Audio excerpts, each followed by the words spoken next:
Good morning, class 7th students. Welcome back to your social studies classes.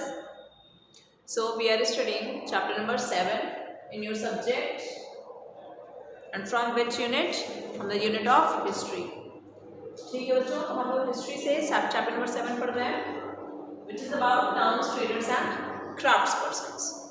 इसमें हम लोगों ने पास्ट 3 क्लासेस पढ़ी है और हम लोगों ने बहुत कुछ इसमें सीखा, जाना अपने भारत के इतिहास के बारे में. चलो आज हम लोग क्या पढ़ने वाले हैं इसमें? इंडियन क्राफ्ट्स के बारे में.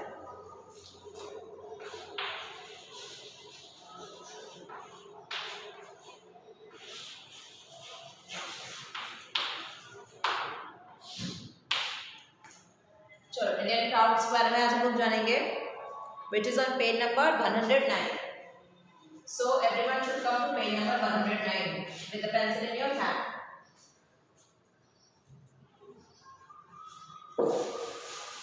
चलो अब इंडियन क्राफ्ट, भारत में उस दौरान क्या क्या क्राफ्ट वर्क होता था इसके बारे में हम लोग इंडियन क्राफ्ट्स में जानेंगे. चलो many medieval writers have described about the various crafts in India. Crafts person में कौन कौन थे? वीवर्स जो बुनाई करते होंगे, पेंटर्स जो पेंटिंग करते होंगे, मेटल वर्कर्स जो मेटल्स के साथ में बर्तन वगैरह बनाते होंगे, मेसन्स जो आपका जो घर वगैरह बनाते होंगे, है ना, शूमेकर जो जूते बनाते होंगे, पेपर मैन्युफैक्चरर्स, ठीक है, कारपेट मेकर्स जो दरी वगैरह बिनते होंगे, कारपेंटर्स जो लकड़ी का काम करते होंगे, एंड सो. देखिए इस दौरान क्या था, फाइन क्लोथ, सिल्क और अदर एक्सपेंसिव आइटम्स का बहुत डिमांड था. इस वजह से, क्योंकि ये सब चीज़ें कौन इस्तेमाल करता था? राजा स्वयं इस्तेमाल करते थे, नोबल्स वो लोग जो राजा से रिलेटेड थे, वो लोग रिच पीपल, ठीक है, वो लोग इस्तेमाल करते थे. मुगल रूलर्स के दौरान सिल्क का प्रमोशन बहुत ज़्यादा हुआ. मुगल रूलर्स सिल्क का बहुत इस्तेमाल करते थे. बंगाल में इम्पॉर्टेंट प्रोडक्शन सेंटर बंगाल एक इमर्ज हुआ, वहाँ पे रॉ सिल्क प्रोड्यूस होता था. Muhammad Quli Qutb Shah was the 5th sultan of Qutb Shahi dynasty of Golconda. ठीक है, तो गोलगंडा डायनेस्टी के, कुतुब शाही डायनेस्टी जो कि गोलगंडा की थी, उसके 5th सुल्तान कौन थे? मोहम्मद कुली शाह, कुतुब शाह. चलो तो शॉल्स जो कश्मीर के थे वो बहुत ज़्यादा पॉपुलर थे, आज भी पॉपुलर है. टेक्सटाइल मैन्युफैक्चरिंग का जब इतना ज़्यादा प्रमोशन हुआ तो डाइज बहुत इंपॉर्टेंट हो गए, कपड़ों को रंगने के लिए जो इस्तेमाल होते थे. ठीक है, और इसी वजह से आप लोगों ने इंडिगो फार्मिंग के बारे में पढ़ा होगा. इंडिगो फार्मिंग के बारे में भी आप क्लास 8th में और अच्छे से पढ़ोगे. ठीक है, तो वो भी डाई था, वो भी इस्तेमाल किया जाता था कपड़े पे रंगने के लिए. देखो यहाँ पे लिखा भी है, including indigo. Farmers in many parts of India began to produce various dyes including indigo. Great demand, indigo के लिए ग्रेट डिमांड थी यूरोपियन कंट्रीज में. देखिए स्पिनिंग, डाइंग और वीविंग, ये सब क्लॉथ के कुछ इंपॉर्टेंट एस्पेक्ट्स थे. ठीक है, और इस वजह से स्पेशलाइज्ड और इंडिपेंडेंट क्राफ्ट्स उभर करके आए. चलो मुगल पीरियड में number of imperial shops, workshops setup हुए जहाँ पे ज्वेलरी बनवाया जाता था, परफ्यूम्स बनवाया जाता था, फर्नीचर आइटम्स, ठीक है, जैसे कि आपके कुर्सी मेज वगैरह हो गए, फर्नीचर, यूटेंसिल्स, बर्तन, ये सब प्रोड्यूस होते थे. ये सब भी इंडिपेंडेंट क्राफ्ट्स पर्सन ही प्रोड्यूस करते थे. क्राफ्ट्स को जो था वो हेरिडिटरी जॉब्स माना जाता था कि अगर आपके पिता लोहार हैं तो उनका बेटा भी क्या होगा? लोहार का ही काम करेगा. ठीक है, जैसे कि वीवर का बच्चा वीवर का ही काम करेगा, वीविंग का ही काम करेगा, और स्कल्प्टर का काम करेगा. चलो अगर किसी पर्सन के द्वारा कोई काम किया जाता था तो इससे उसकी कास्ट भी झलकती थी, पता चलती थी. ठीक है, एक अकबर के नवरत्न 9 जेम्स में से अब्दुल रहीम, देखिए शॉल्स ऑफ कश्मीर का फोटो दिया हुआ है. अब्दुल रहीम खान ने क्या किया था? 70 कास्ट बताई थी, ठीक है, 70 जाति बताई थी क्राफ्ट्स पर्सन की जो उस दौरान हुआ करती थी. चलो मैनी क्राफ्ट्स को प्रैक्टिस करते थे. होम पे बहुत सारे क्राफ्ट्स ऐसे थे, कलाएँ ऐसी थी जिनको घर पर पे ही सीखा जा सकता था, फैमिली मेम्बर से ही सीखा जा सकता था, और इंक्लूडिंग वुमेन उनको सिखाती थी. ठीक है, जिससे प्रोडक्शन ऑफ गुड्स होता था. हाई परसेंटेज ऑफ वुमेन्स जो थी वो किन किन काम को करती थी? वीविंग हो गया और क्लॉथ मैन्युफैक्चर हो गया. लेट मेडिवल पीरियड में क्या हुआ, large number of crowds person ने सेटल हो गए। कहाँ पे सेटल हो गए, ओल्ड टाउन्स के पास, ट्रेडिंग टाउन्स के पास और यूरोपियन ट्रेडिंग आउटपोस्ट के पास। और most of them are prone to exploitation by middleman, लेकिन इनको जितना इनकम मिलनी चाहिए थी इनके क्राफ्ट के लिए उतनी नहीं मिलती थी, क्योंकि जो बीच वाला व्यक्ति था, जो सामान यहाँ जब ये लोग सामान बनाते थे तो उसको जो ट्रांसफर करवाता था सिटी टाउन्स में, वो क्या करता था, सबसे ज़्यादा पैसा अपने पास रख लेता था। तो exploitation gradually intensified with India passing into the hands of British. और मिडिलमैन ने जो एक्सप्लॉयटेशन किया, लोगों का, क्राउड्स पर्सन्स का एक्सप्लॉयटेशन किया, बुरी तरीके से उनको बुरी तरीके से मझधार में डाल दिया। सिर्फ और सिर्फ उनको जितना पैसा मिलना चाहिए था क्राफ्ट्स पर्सन को उतना नहीं मिलता था मिडिलमैन के करप्शन की वजह से।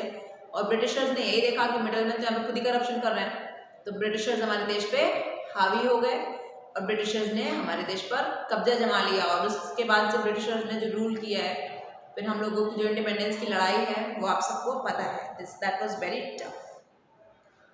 चलो अब पढ़ो ट्रेडर्स बिग एंड स्मॉल।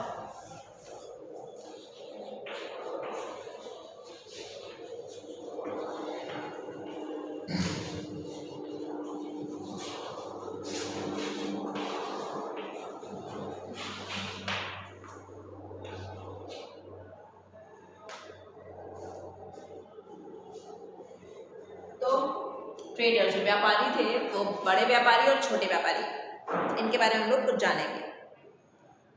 चलो अलग अलग तरीके के ट्रेडर्स थे, कुछ बड़े थे और कुछ छोटे थे। बड़े छोटे उनकी लंबाई के आधार पे नहीं, उनके काम के आधार पर। Descriptions of medieval writers reveal कुछ वेरियस जो रिच ट्रेडर्स थे जिनका नाम था मीर जुमला। मीर जुमला के बारे में आपने देखा ना, गोलकंडा में वो थे, कैसे उन्होंने गोलकंडा पे कब्जा जमाया, क्या नाम था इसका, मल्लापुरम, मसूलीपट्टनम ओल्ड पे। विरजीवोरा गोलकंडा, देखिए लिखा भी है, मीर जुमला और विरजीवोरा गोलकंडा के, रामाशेट्टी मलायशेट्टी कोरोमंडल कोस्ट के, ठीक है।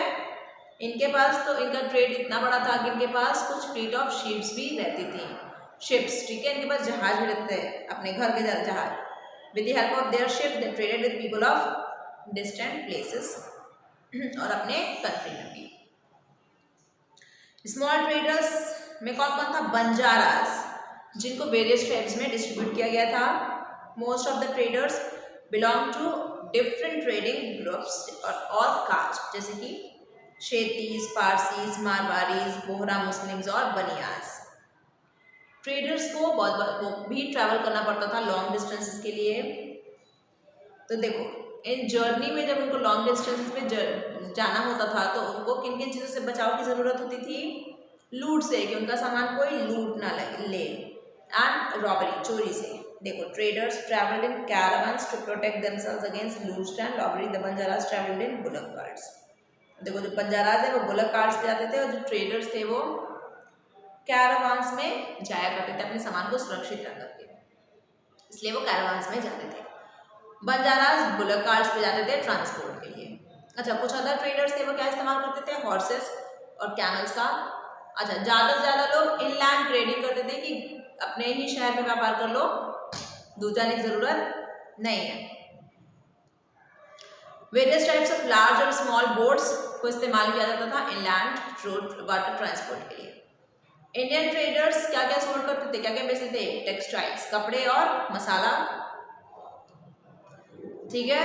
The things they brought to India, Bharat में वो लाते क्या थे, आइवरी और गोल्ड, सोना। वो और क्या दे ऑल्सो ब्रॉट, और क्या लाते थे, सिल्वर, स्पाइसेस और चाइनीज ब्लू पॉटरी चाइना से, ठीक है, और साउथ ईस्ट एशियन कंट्री से भी। किससे किससे किससे ट्रेड किया, Arabian, Persian, east African countries के साथ भी ट्रेड किया।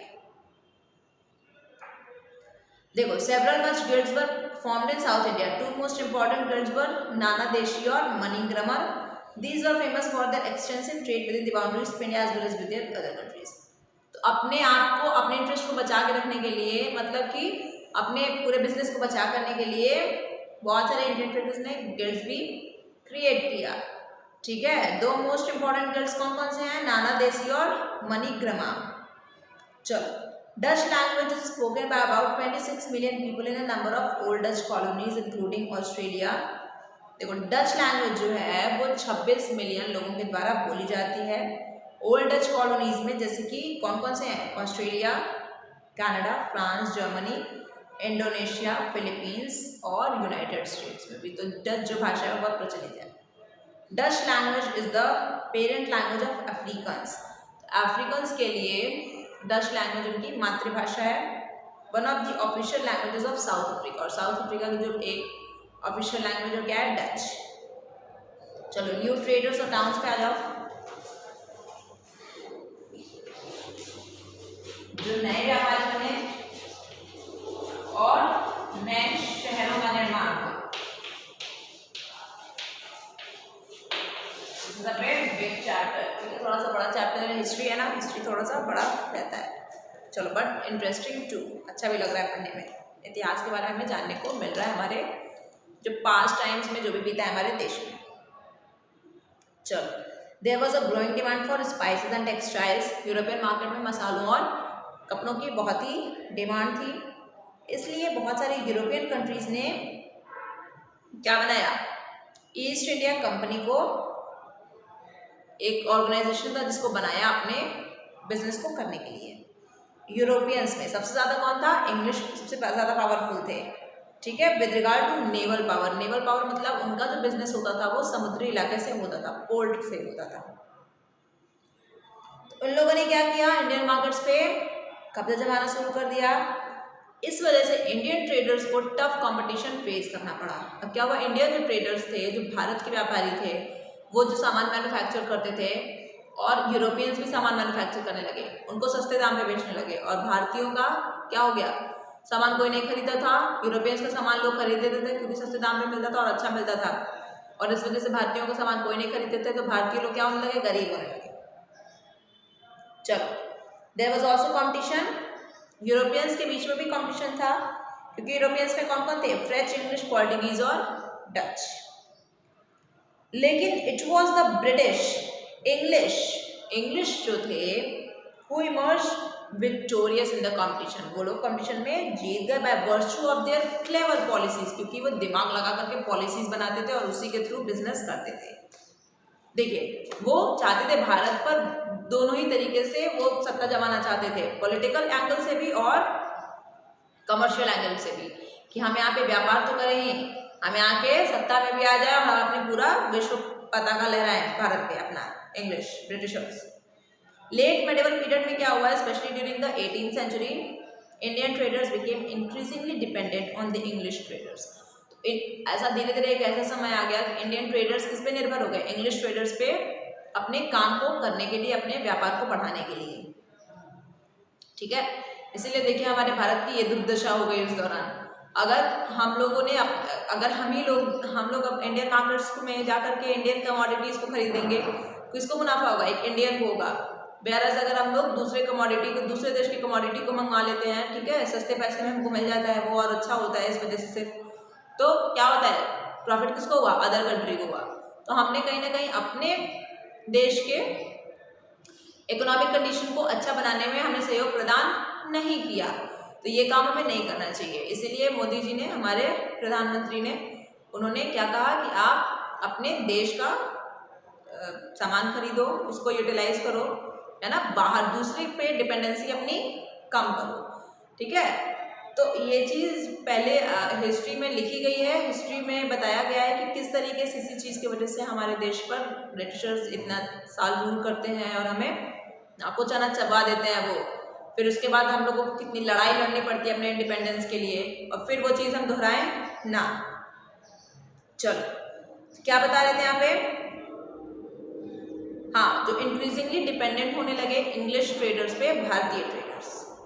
अब क्या हुआ? Indian traders eventually began to act as their agents. अब इंडियन ट्रेडर्स अपना काम खुद करते थे, लेकिन अभी इंग्लिश ट्रेडर्स इतने ज़्यादा उनको डोमिनेट करने लगे कि अब मात्र एक हाथों का खिलौना बन के रह गए Indian traders for English traders के लिए। Increasing demand for textiles led to the employment of more and more crafts persons in the textile industry। अब टेक्सटाइल इंडस्ट्री की डिमांड थी तो बहुत ज़्यादा लोगों को वहाँ पे नौकरियाँ मिली। अलग अलग काम होता था वेरियस टेक्सटाइल मैन्युफैक्चरिंग के, जैसे कि स्पिनिंग मतलब बुनना, ठीक है। वीविंग मतलब होता है बुनना, और स्पिनिंग मतलब एक अलग तरीके का जो छेद कर करके बुनते हैं उसको बोलते हैं, ठीक है ना। डाइंग कलर करना। लेकिन 18th सेंचुरी का अंत होते होते crafts person has lost their independence to the British East India company's agent.